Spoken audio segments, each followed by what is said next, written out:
Welcome to the Mintcast, an interview series featuring dissenting voices the establishment would rather you didn't hear. I'm your host today. I'm senior staff writer Alan McLeod. As an independent media watchdog outlet that exposes the corruption of the ruling class, we are constantly hit by algorithms and other forms of soft censorship. So if you could help out in any way, particularly financially, or even just liking and sharing this segment, that would be very helpful. Today, we're actually talking about the media itself. Virtually nobody trusts it anymore. In the United States, the country ranks dead last among 46 nations surveyed in confidence in the press. Fake news scandals and constant partisan bickering hide the fact that just a handful of corporations control something like 90% of what Americans see, hear, or view. Here today to talk about the problem and solutions to this problem are Nolan Higdon and Mickey Huff. Nolan is a lecturer in history and media studies at California State University, East Bay, and Mickey is professor of social science, history, and journalism at Diablo Valley College, also in California. He's the director of the critical media literacy organization Project Censored. Together, they've written two books, The United States of Distraction, Media Manipulation and in Post-Truth America, and a new one, Let's Agree to Disagree, a critical thinking guide to communication, conflict management, and critical media literacy. Gentlemen, it is an honor to have you on the show. How are you doing? Doing great. Thanks for having us. This is awesome. Yeah, always great to be in conversation with you, Alan. You're a stellar scholar in your own right, and of course, always like joining my partner in thought crime, Nolan Higdon. Well, I'll ask Nolan the first question then.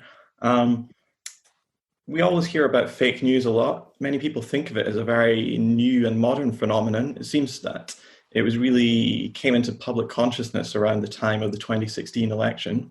But what I really appreciated about your book, The Anatomy of Fake News, is that it really lays out the history of this phenomenon. In fact, the very first piece of news ever to come out of the Americas was actually fake news. It was Christopher Columbus sending a message back to the Spanish monarchy saying that he'd discovered Asia and a new Silk Road to China, that the locals there weren't many of them, and who was there, they were very ignorant, and there was gold aplenty in these places. And it continues throughout US history with many of our cherished heroes like Benjamin Franklin or Thomas Jefferson really deploying Trumpian tactics, planting fake stories to slander their opponents. Could you share some of this history with our viewers? Yeah, absolutely. And you're correct. There's a long history of fake news, and really the reason why I wrote the book was I heard so many conversations about fake news being a new phenomenon, and that we just needed to take the right approach to eradicate it. And I knew from studying history that was naive, if not outright ignorant. Fake news has been around for forever. Humans are kind of cursed in an odd way. We have the ability to imagine and create, which is one of the coolest things about being a human. But that also means we have the ability to make things up and be susceptible to lies.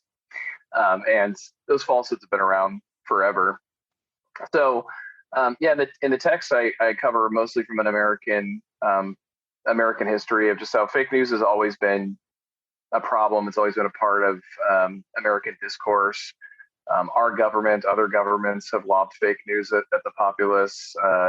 Press outlets, both so-called legitimate and for-profit or satire press, have lobbed fake news as well. Individuals have created fake news for their own benefit, sometimes for career, like folks like Jason Blair, lied for the New York Times about the DC sniper, amongst other stories and other news outlets. So it's just a real long history of fake news. Every new piece of communication technology complicates it, of course, right? There was radio created a new dynamic. It was followed by television and then the internet and then social media platforms. But it's been around forever. So that's why I wanted to write the book to, one, kind of contextualize the post-2016 moral panic, but also to drive people toward more effective solutions rather than this kind of naive belief we could eradicate it. The very first media outlet in the US was established in 1690 in Massachusetts. It was called Public Occurrences, both foreign and domestic. And it was actually shut down by the government after just a few days of operating, after one issue came out. for publishing fake news. In fact, what they called it at the time was sundry doubtful and uncertain reporting was the specific charge that was levied against them.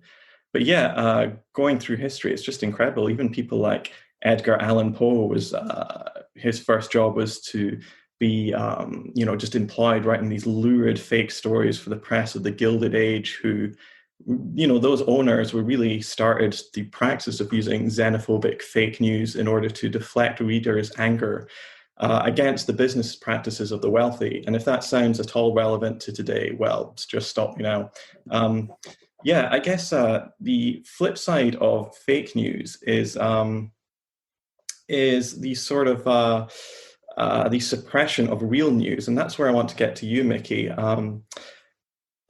Your organization, Project Censored, is an academic media literacy group founded in 1976, and the point of it is to really highlight the stories that corporate media just refuse to touch for whatever reason. I think everybody should go out, open a new tab, go to projectcensored.org, check out their stuff, especially their radio show. Could you tell me more about what Project Censored is, and also what sort of stories constantly come up in your books and your research that just don't really get any sort of reporting in mainstream sources? Yeah, absolutely, Alan. Thanks for the opportunity. And I, of course, echo everything that Nolan was saying about the problem of fake news and the moral panic that was created around it. So that the antidote was, censoring, right? You just mentioned 1690 and the idea of shutting down fake news and censoring and so on. We think the best antidote for the problems of propaganda and fake news involve critical media literacy education skills. And since 1976, Project Censored has prided itself in developing this kind of news literacy, critical media literacy curriculum.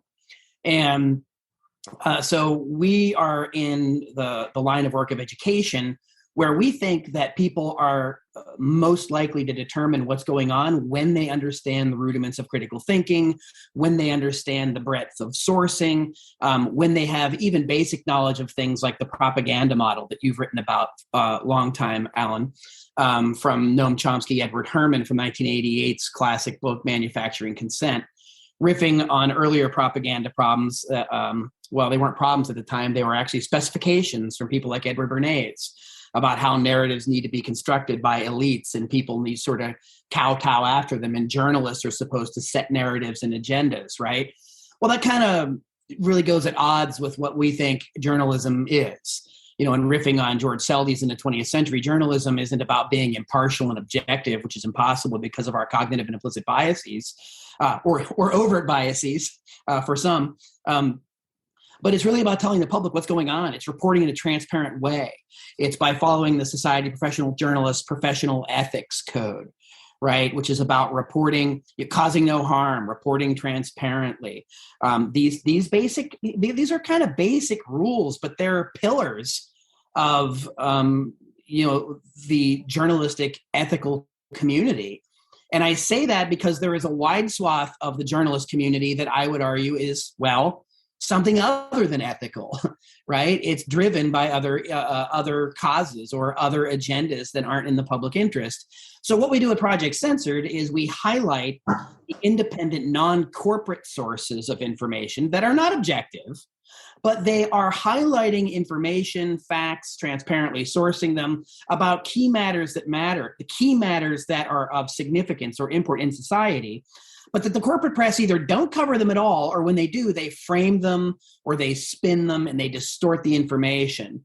In other words, they create propaganda narratives around them, and they create varying degrees of fake news, right? As Nolan points out in his book, there's a lot of different types of fake news, right? And of course, the most pernicious types of propaganda are not straight up falsehoods, right? Which, as we know, going back, since we're riffing historically, Jonathan Swift, right? 1710, the infamous quote, "Falsehood flies and the truth comes limping after it." Not a new problem, except nowadays, since the internet and the advent of social media, one like, one click, one share, and some stories go viral across the globe, right? And it's as if false statements kind of circle the globe before the truth gets up and gets its pants on. We never know why the truth has its pants off. But nevertheless, it seems like it takes the truth a minute to get going again and sort of catch up. And so what we do at Project Censored is we try to showcase the best of the independent journalist world, where stories, if they would gain more traction, they would really shed light on some crucial and key stories. As Ralph Nader once quipped, all the major newsrooms should have our annual book sitting on a shelf for slow news days, so they can pick up a story that they didn't bother covering last year or 5 years ago, right? So again, what we're focusing on doing is spreading news literacy, teaching people how to develop relationships, trustworthy relationships with sources, not just whole outlets, but actual, even just reporters in general. And we've seen that trend, actually. That's one of the newer trends we see with Substack and so on, is people even leaving well-established alternative outlets to kind of go it alone, to sort of forego the baggage of labeling that we've seen really on steroids in a fake news era of moral panic. Whereas Nolan could tell us, entire outlets have been deplatformed. Well, I'm talking to you, Alan, at Mint Press News. Minar could talk about that too. Whole outlets have just been shut down and labeled in this way. And again, the root of sort of helping us navigate this is media literacy education, not algorithmic censorship, not blacklisting. And as this current whistleblower case with Facebook goes, this person, Frances Haugen, I believe, they're now testifying in front of Congress. Well, when does the corporate media ever love a whistleblower? They didn't like Julian Assange. They didn't like Edward Snowden. They didn't like Thomas Drake. They didn't like Reality Winner. They didn't like Chelsea Manning. They didn't like Daniel Ellsberg, if we want to go back a generation. Why do they like certain whistleblowers and not others? Well, that gets into media literacy. Maybe we'll talk about that here with you later. But anybody that didn't know that social media feeds sow division has apparently not been paying attention. The scholarly literature already documents all of this, as Nolan has pointed out in numerous publications, and we have at the project. But I think we live in a complicated time, Alan. And when you said at the beginning of this conversation, in the U.S. in particular, public trust in media is really low. And this really creates a civic crisis. And I think that we really need to address it through more critical media literacy education. Yeah, I think Mickey, to make that connection deeper, because I think it's so brilliant the way you said those things right after one another, that the media always wonders, like legacy news media in the United States always wonders why there's such a distaste or distrust for like media elites. But look at what this Facebook whistleblower reveals, right? That like all of the public relations talk from Facebook was empty rhetoric. But the news media was like touting Facebook as the savior, right? They were going to get rid of the Trumpers. They were going to get rid of the fake news. They were going to deplatform hate. And now it's like, here we are where this whistleblower proves that you were totally ignorant, naive, if not outright corrupt for putting this power in Facebook's hand. And nobody in the media has apologized for their reporting on this for the last 5 years, that they're the ones who kept promoting this. Let's just get Facebook and big tech more power. We'll somehow achieve the most like woke, harmonious world if we just do that. Yeah, I mean, I think a lot of people, there was kind of this naive thought in the 90s and 2000s that the internet would come along and save us, and it would break down these barriers, and it would be this new peer-to-peer realm where true information would spread, and ignorance and hate would kind of dissipate. But now in the harsh light of 2020, it seems like the opposite has happened, and these gigantic monopolies have emerged, like Facebook. And people really don't criticize Facebook enough, in my opinion. I mean, the most recent statistics show that 2.9 billion people use this service around the world, and that around 36% of Americans use Facebook wholly or partially as their biggest news source.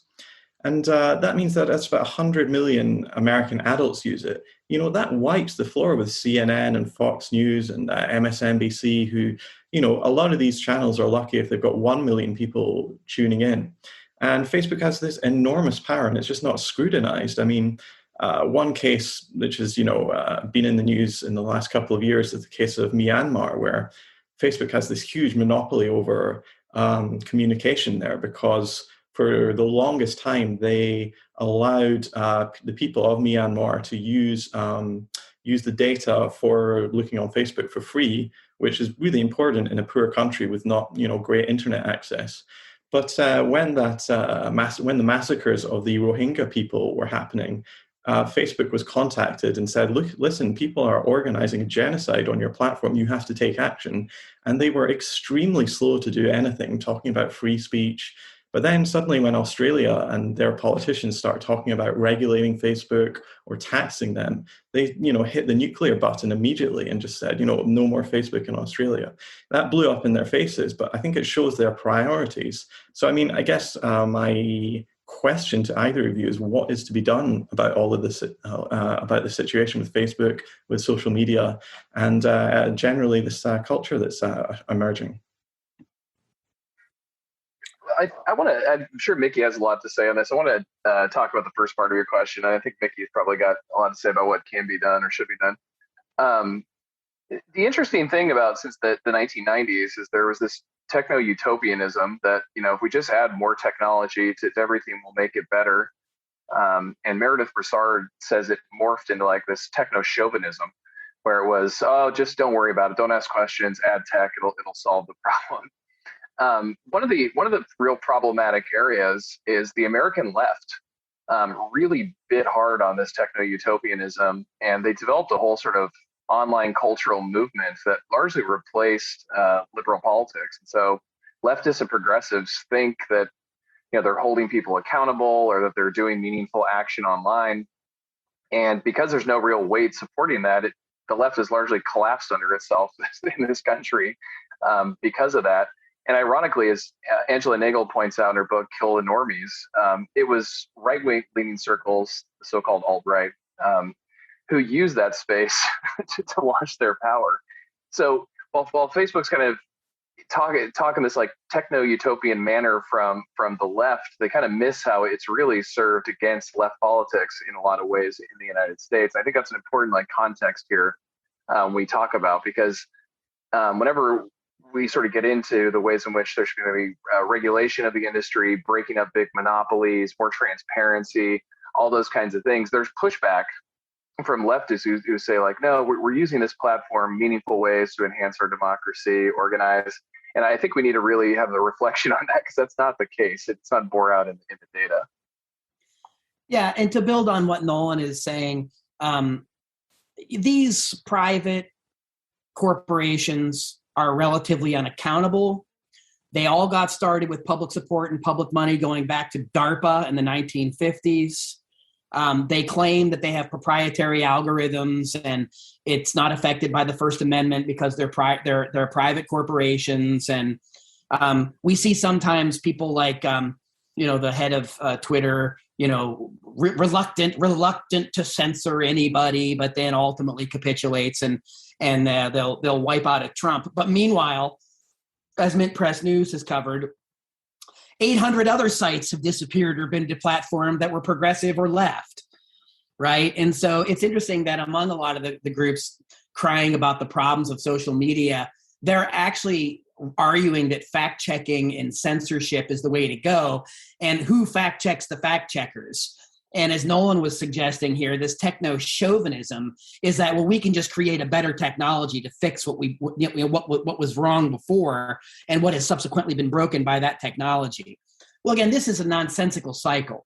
And again, the idea that all this comes from public monies, public seed money, and as you said earlier, Alan, 3 billion people around the world using a platform like this is well beyond anything that should be up to the whims of a boardroom and some investors, right? Basically, 3 people decided that Donald Trump should be kicked off of social media, right? If you want to get down to the brass tacks there.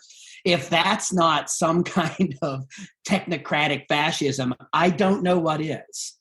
Though ironically, this is all born out of the freedom of the internet culture, right? And again, I'm going to double down on this. Nolan and I wrote about this in the United States of Distraction on media manipulation in a post-truth world and what we can do about it. We identified over 50 some years, how did we get here, right? Lao Tzu, if you're not careful, you'll end up where you're heading, right? Are we there yet? In the United States, we've had a collapsing infrastructure when it comes to education and media.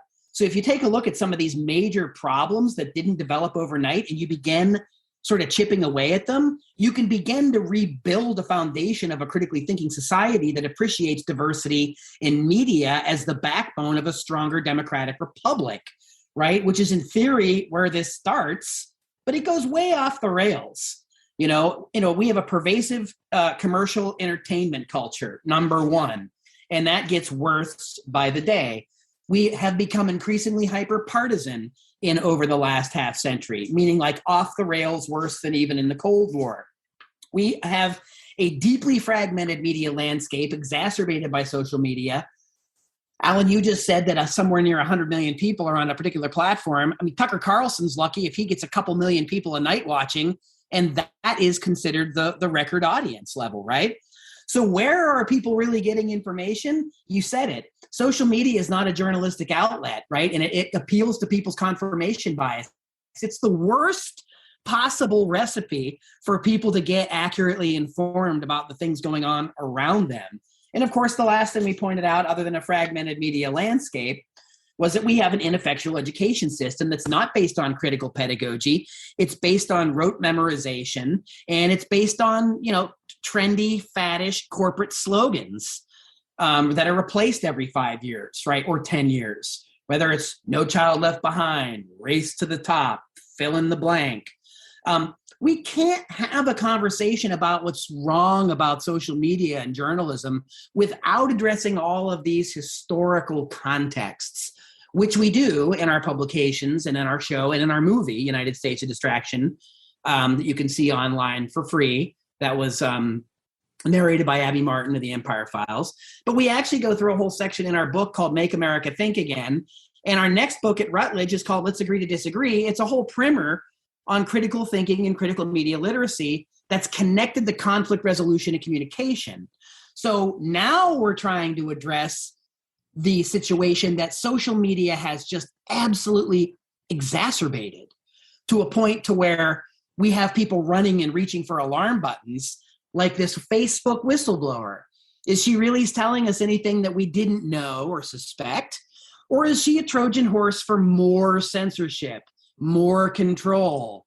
The dream idea would be maybe this leads to a breaking up and more regulation, but that's not been the trend of Congress or the FCC. The trend has been pushing back on the corporations to police themselves with fact checkers like the Atlantic Council, the PR arm for NATO. Again, it would be laughable if it weren't so obviously problematic. But again, this is the new frontier. This is where we are. And I think we need to spend more time listening to critical media literacy scholars about these situations, not technocrats, not bureaucrats, and not censors. Yeah, and that's so true too. And these companies, riffing off United States Distraction, these companies brilliantly take what is a systemic issue, right? Social media is designed, as Mickey said, to confirm bias, to engage you with divisive content. So we get to a place where literally there was a survey at the end of last year, or the beginning of this year, where Americans' number one fear is other Americans. That's how divisive we've become in this country.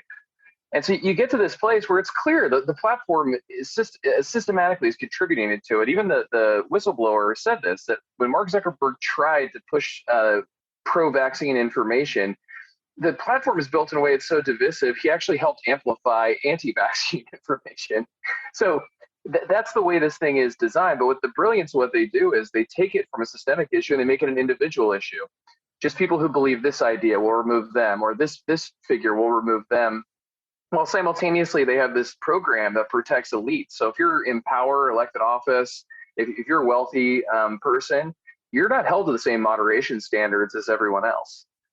Does that sound like election meddling much? Because if I ran for office against one of these folks, they are not moderated, but I am. Sounds quite like what they would call Russian meddling just about 5 years ago. I do think, though, one area where I am optimistic that maybe the government will take action. And Mickey's right.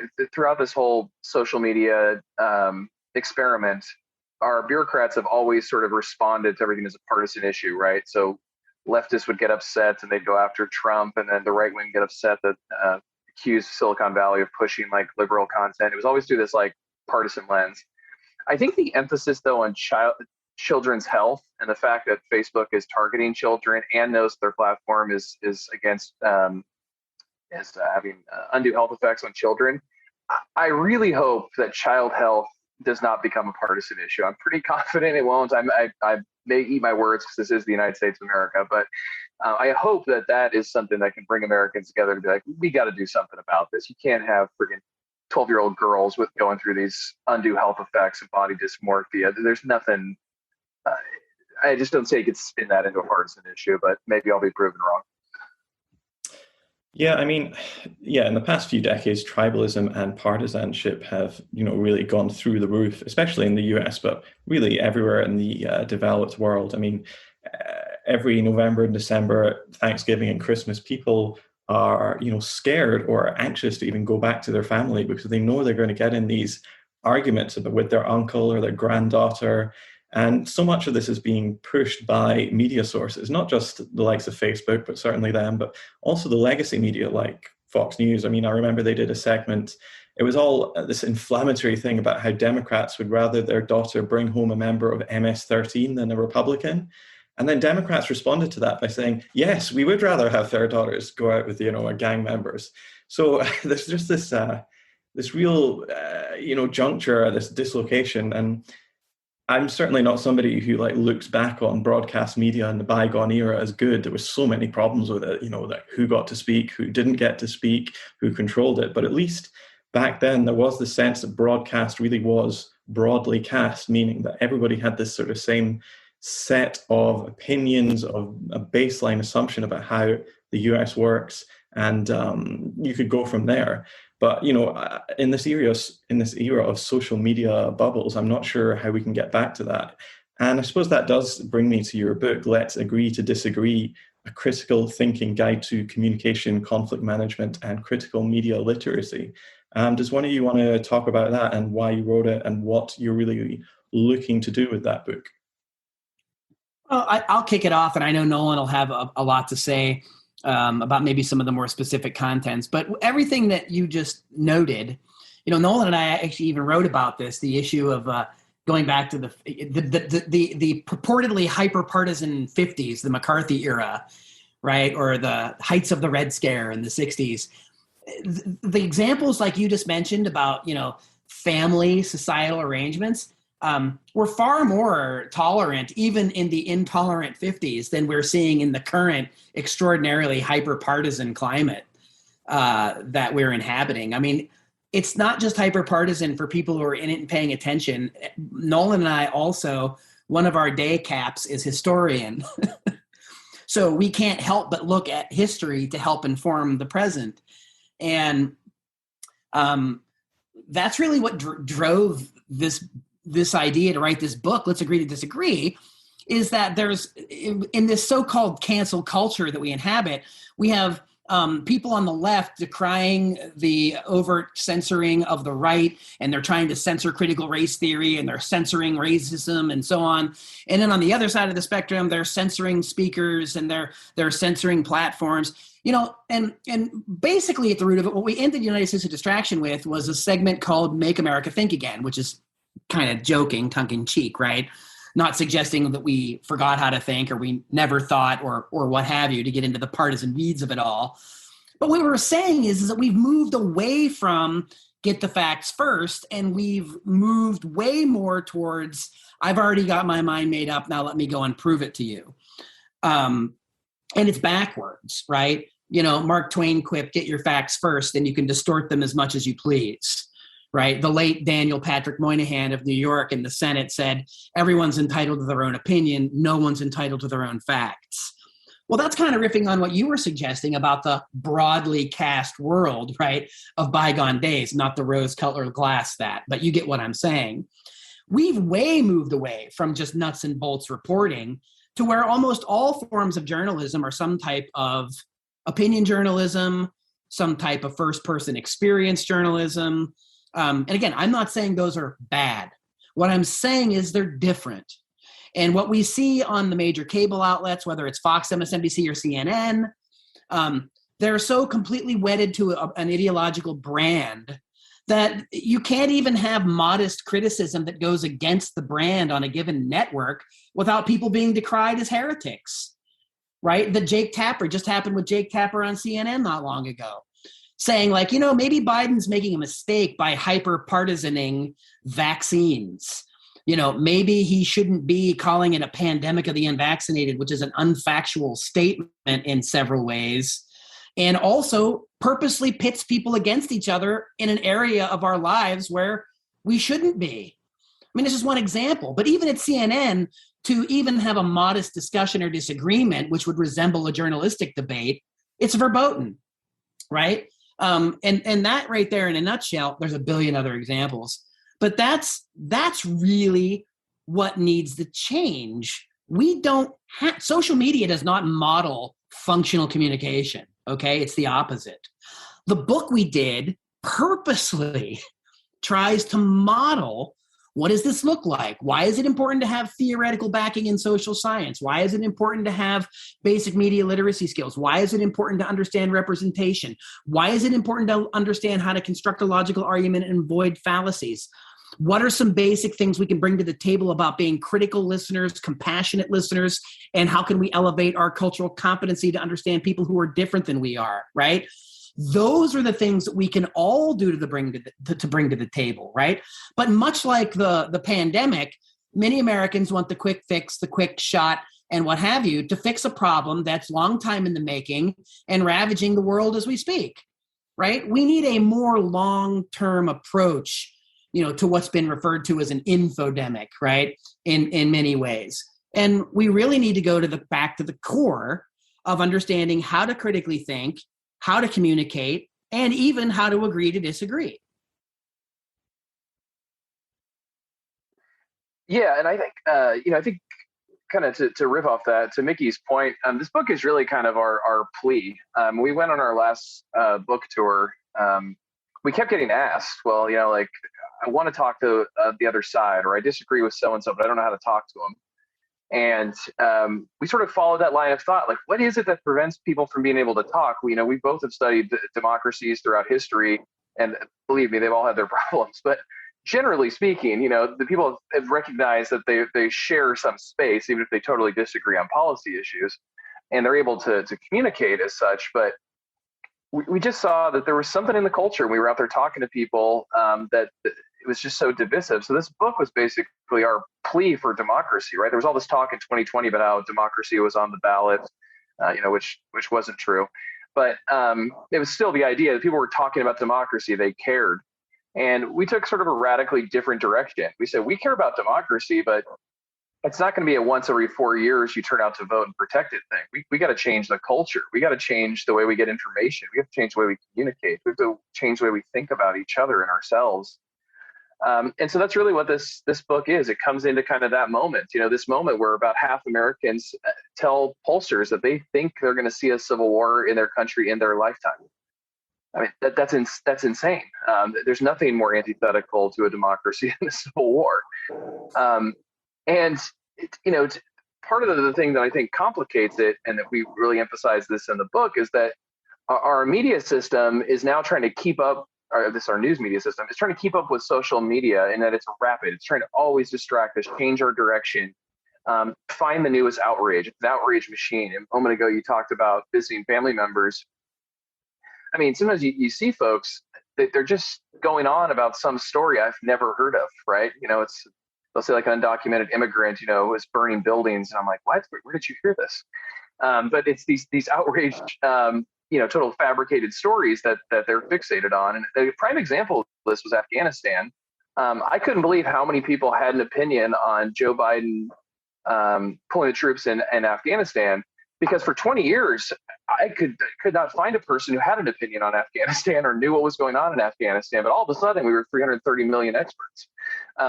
That's the power of news media in the United States, right? It just redirects and redirects. And we're so outraged about the new thing, we rarely stop, reflect, think, or communicate with each other. And so this book was our way of saying we have to change that. And we gave some applicable steps that we think people can take to start thinking about how to approach people they disagree with, how to engage with information that they doesn't agree with them, and also how to engage with media platforms. What are the benefits that we can hold on to? And what are the negative aspects that we can hopefully mitigate? That's kind of the book in a nutshell. So you're both critical media scholars and teachers. I mean, what does that look like? What sort of tools are you trying to give students that you teach? How are you trying to prepare them to kind of like for this intellectual self-defense, as Noam Chomsky talks about it? How are you trying to prepare these people to really critically evaluate what they're reading? Because I think it's so important, but most people don't really have any sort of like theory or understanding or just general knowledge about what they're reading and what sort of sources they're going from. How do you really prepare people for this world? And certainly it should be something that's taught in schools, but ultimately it's not. So how do you guys go about that?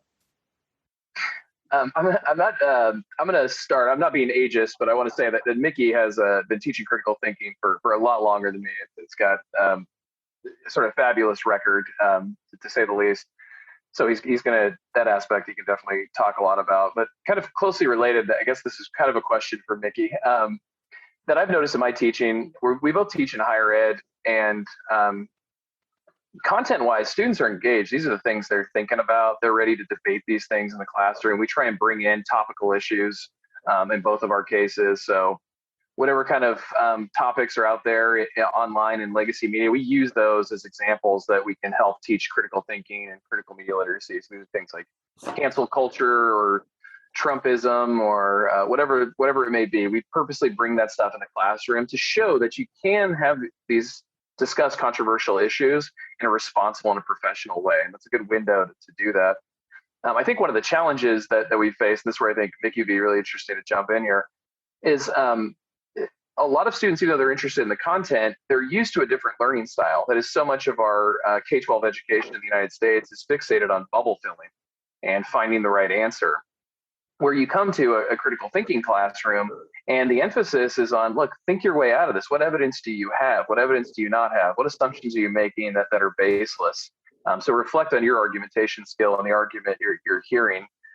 And once we kind of get past that challenge, I find that students do really well, and they can apply those sort of old school, for lack of a better term, critical thinking skills to any of these new media platforms.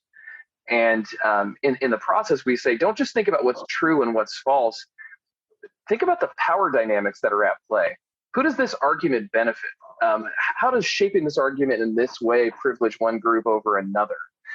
So getting those issues, especially of like race and gender and sexuality and ability in the classroom as well, to look at how they shape the way we interact with media and information is really engaging. So those are some of the techniques we use, but I'll toss it over to Mickey. So building on what Nolan said, again, agree with everything Nolan said. And he's actually teaching some of our new book that's not out yet at UC Santa Cruz right now, in the classroom, like modeling this stuff in the classroom, getting feedback. We got feedback from our students as we were writing this book and as we were writing the last one. So we don't view teaching and teaching critical thinking as a hierarchical teacher-student thing. We look at it as a way where we're literally modeling it in the classroom the way we wished people would model it out in the real world, right?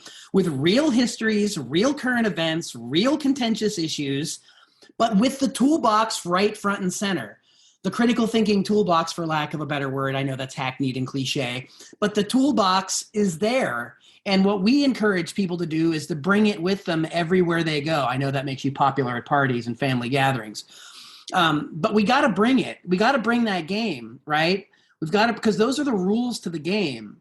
And, Nolan was talking about the way that the K-12 system, and he's written about this in Anatomy of Fake News and his dissertation and other places. We don't teach critical media literacy in the United States in a K-12 way, not systemically at all. By the time you get people into adulthood, they've already developed all their confirmation biases, implicit biases. They've already adopted various views and opinions from whether it's their religious culture, family culture, political culture. I mean, fill in the blanks. Media culture. Talk about a pervasive influence on, conformist culture and capitalism, right? And what sells and what's popular, right? We're just swimming in this kind of a confused, media-saturated landscape in many ways. And the way in which we navigate it goes back to critical thinking, critical media literacy education. Nolan mentioned that the way we test knowledge through, bubble tests, right? Well, let's think about that model. The bubble test is really a filter bubble test. Whoever asks the question has a certain answer in mind, and it's the right answer to them, the givers of the test, as Howard Zinn would say. Historian Howard Zinn, right? He would always talk about who's giving the test, who's making the questions, who's not being asked. This is a huge component of critical media literacy. Who is being represented, who is not, who has power, who doesn't, right? And so part of this class posits all these questions for the students in a frame where we're not looking for, quote, the right answer. We're looking for them to engage in the process of seeking truth as a transparently sourced factual outcome that could have different perspectives. We teach history, historiography. Historians look at some of the same evidence and come up with different perspectives about what it means overall. That's what historiography is. That's what it's about. And historians, I think, should have more of a place talking about things that are happening in the present. I know some historians disagree with that, but that's really what's required here in terms of modeling. We, as Gore Vidal said, we're like in the United States of amnesia, right? Well, because we live in the United States of amnesia, we're prone to be the United States of distraction, which has created a United States of division, or a dis-United States of division in many ways. So all of the work that Nolan and I do central to education is based on critical pedagogy. It's based on empowering the people that are in our classroom. And we are all teachers and students, and we all teach and learn from each other.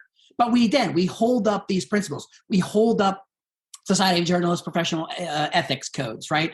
We hold up, we understand what our limitations, cognitive biases are. We understand logical fallacies and how to avoid them. We teach people how to construct logical arguments and understand and assess the factual integrity of information, right? I mean, this is stuff that information scientists and librarians have been doing forever, right? But notice we've kind of relegated librarians just totally to the margins of our culture, right? They're just stereotypical memes for most people, right? That's a bad sign in a culture, because we're talking about a group of people that are experts on what there is to be known epistemologically, right? Librarians should be front and center, helping inform our pedagogies, helping inform our journalistic practices. Last week was Banned Books Week, where we're supposed to be celebrating the right to read and the right to know.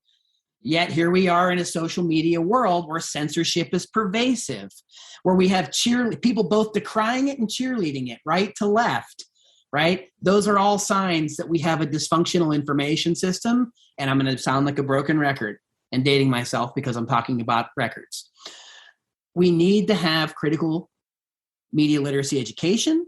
We need to teach critical thinking. We need to help people understand the utility of thinking critically and independently. We are not in the business of telling people what to think, right? And as Emma Goldman once said, the most unpardonable sin in society is independence of thought. We need more sinners. We need more independent thinkers. But you can't be an independent thinker until you really go out and start thinking about the many possibilities out there in the world independently. It's a process where there is not a shortcut. Right? We could call ourselves the United States of shortcuts or abbreviations, right? Everybody wants a short way to do it. There's no short way to think deeply, critically. And as you know, Alan, as a scholar yourself, we think about these things for a long time, 20 years, 30 years. I've been in higher education 20 plus years now, and I'm very fortunate to have been there. And I've met people like Nolan along the way. And this is what does give me hope.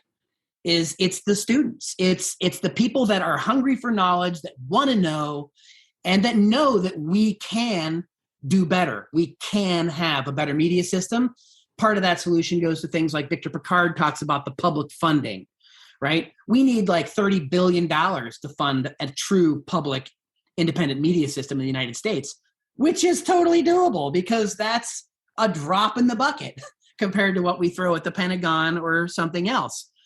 We're not serious about media reform in the US because the media system works very well for who designed it, the elites and the plutocrats.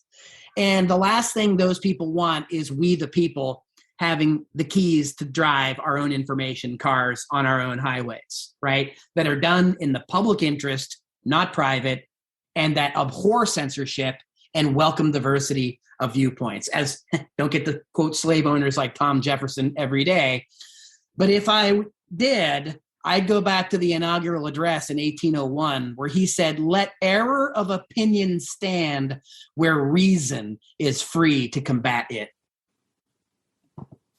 Yeah, I think our education system is deeply, deeply flawed. I think we have to have far fewer chalk and talk classes and much more critical pedagogy on the along the lines of Paulo Freire. It's 100 years this month since Paulo Freire was born. We talked about that a little bit. I do have to interrupt and have Nolan and a great group of media scholars have a conference coming up called the Critical Media Literacy Conference of the Americas. This is the second annual conference. You might want to mention about it. But the theme this year, Alan, is celebrating the 100th year of the birth of Paulo Freire. So sorry for interrupting, but it was a perfect opportunity. I was actually going to just jump into that conference because, of course, the great irony about this is that people who are really talking about censorship and what can be done to combat fake news and these, the sort of some of the best academics in the country were at this conference last year. And one of the big topics was about algorithmic censorship from the likes of YouTube. And what happened to you? You actually got completely pulled from YouTube just days later, didn't you? Does anyone want to talk about that? Actually, maybe I'll ask Nolan first. Okay. Yeah. And yeah, that's exactly it. And Alan, thank you for your great reporting on this. So much of the oxygen has been sucked by right wingers who are complaining about being censored, demonetized. That's not to say it's not happening to those folks. It is. But we rarely have a discussion in this country about how big tech has demonetized and deplatformed a lot of folks on the left and left-leaning outlets and more progressive news outlets. What was interesting in our case is, we're scholars that, if you've ever been to a conference, they're pretty kind of vanilla and boring. It's like a panel of like 4 or 5 scholars sharing their work, talking about their papers. It's not some like radical rally. But one of the topics, was Sophia Noble was talking about her phenomenal book, Algorithms of Oppression, which I highly recommend. And that was the keynote speaker. And so, we're critical scholars. Like so much of our work, like all the work at Project Censor does, we're folks who work for free. And so we put this conference together for free. We made it available to people for free. We put it up online for free because we hoped, educators would use it in the classroom. And we heard from a lot of educators who were pretty excited about using it in the classroom. And then I started to get emails from people saying, "Hey, how come the link you sent me doesn't work? Or how come this link doesn't work?" And I went to the main page and all of our videos were gone.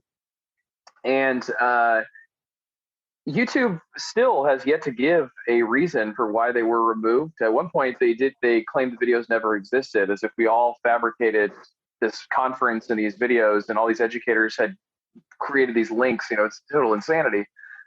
We still have not gotten an answer as to why we were removed. I can tell you that there was no copyright infringement, nothing like that. All the videos were different. They were all conversational.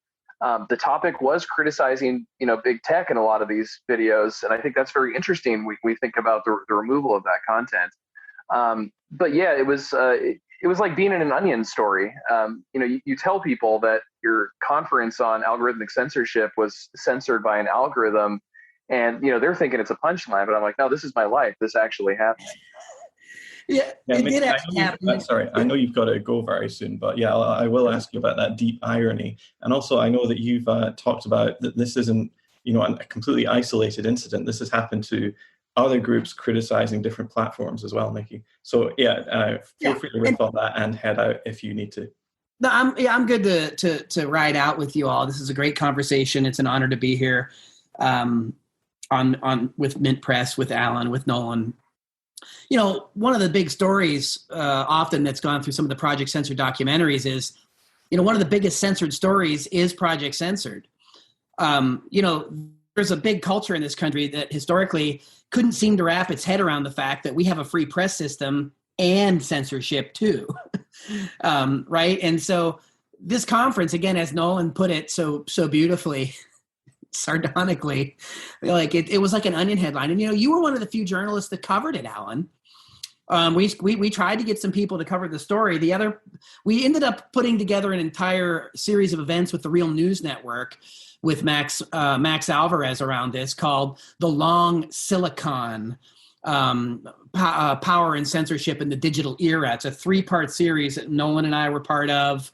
Abby Martin, Manar Mahawesh, Adley, of course, many others. There was some great series of scholars. I would urge your viewers, listeners, to maybe check that out, because we went down that rabbit hole of algorithmic censorship. Andy Lee Roth at Project Censored has a fantastic article on the new gatekeeping of algorithmic censorship, specifically looking at how it impacted the LGBTQI communities algorithmically, where YouTube admitted that they weren't, quote, biased against gay or lesbian culture, but their algorithms apparently were. So I don't know how we can have the algorithms go, to get woke training or something. I'm not sure how the algorithm will learn about its own implicit bias unless we go back and look at the people in big tech who are running it and writing the algorithms, right? Who are those people? Where are they from? What's their culture? What are their biases? Why can we not peek behind that curtain? So this is a really big problem. And I guess one of the biggest problems associated with censorship, Alan, coming on the heels of Banned Books Week, again, we're part of a Banned Books Week coalition. The biggest problem with censorship is that people don't know, again, I'm coming back full circle, is people are unaware when something is censored because it's gone.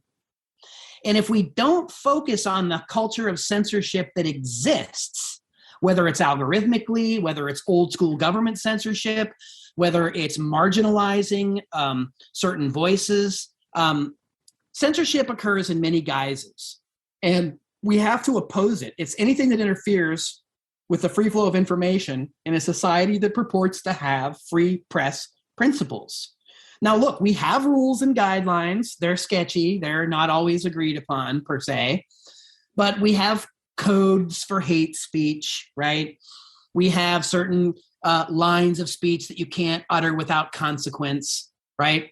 But too often we don't allow those to play out. And real quick, we're just ready to deplatform, silence somebody. And I'll echo what Nolan had said repeatedly here. Be careful when you're cheering the silencing of someone, because the next person to be silenced is probably going to be you, or somebody you know, or somebody that's on a cause that's dear to you, which is why we need to have more media literacy education and diversity in media. And we always have to bring our friend Nick Johnson in from the FCC. Your second priority, right? Whatever your first primary area of interest is in civic engagement, if your second priority isn't media democracy, media access, media reform, and free press principles, you're likely to gain very little ground in your primary area of interest, because information control is information warfare. We wrote about this in the United States of Distraction. It's been going on for a while. Whomever controls the narrative tends to pull the wires that control the public mind, as Eddie Bernays would say, and as he did say in the 1928 book Propaganda, before it was a totally sullied term. So yeah, I'm glad you called attention to that, because the next conference, Critical Media Literacy Conference of the Americas, is coming up October 15, 16, 17. You can learn more at criticalmediaproject.org, or you can learn more at projectcensored.org. I guess we'll wrap this up pretty soon then. I suppose my take-home message for a lot of this is that even though fake news is a real problem, I think it goes much further than simply a load of Macedonian teenagers blogging on the internet, I think when we look at the most pernicious fake news of this century, for instance, it's surely got to be things like the Iraqi WMD hoax, or the idea that Colonel Gaddafi was using these Viagra-fueled rape squads to destroy his country. Both of these sorts of things led to wars which killed millions of people, displaced millions more people, and has ended up with an entire section of the world being virtually uninhabitable. And who pushed these? Was this these little bloggers, wherever they were? No, it was actually the biggest outlets, and that's the New York Times, CNN, etc. And that's the reason why it's so pernicious, because they have the power and influence, whereas some as I said, foreign bloggers posting on Medium or something, their reach is highly limited. And that's why really I think our ire and our focus should be drawn towards the most powerful in society, not just a bunch of people who are talking about how Barack Obama is the Antichrist. Ludicrous as that is, I think eyes should be kept very much squarely on the prize here. Yeah, no, I think it's a great point. And that's one of the things we've raised over the years, which is yes, false information, misleading information is a problem for any democracy. The question with how you deal with that, though, one of the things you need to consider is, who are you empowering in the process of dealing with fake news? Or do you want to empower the government? Do you want to empower private industry? Do you want to empower what political party?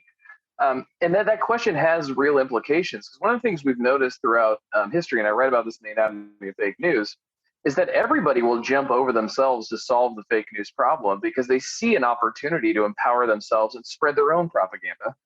So the aspects of like the U.S. government, for example, and they would love to attack what they call fake news, so they could get rid of any groups that actually threaten their power, and open up space for them to keep perpetuating their own false information. I mean, this is the whole story of the Cold War, right? The U.S. government rightly pointed out Soviet propaganda in many cases, but it used that as a pretext to publish its own propaganda.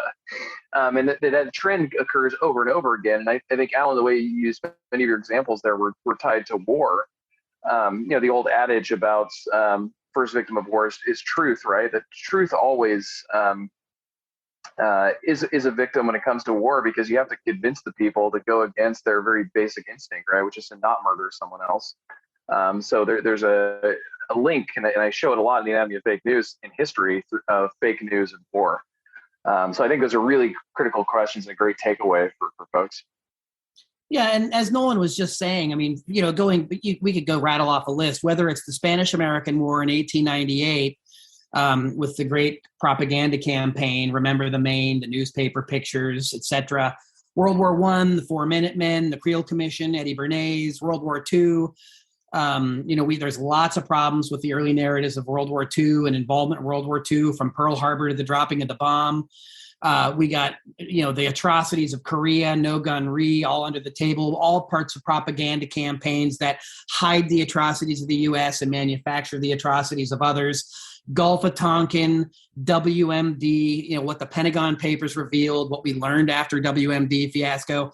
This is a pattern. And this is why I'm talking about critical thinking and history again, is because, as Nolan deftly pointed out in Anatomy of Fake News, these are the trends and the patterns. These are not the exceptions. They're basically the rules.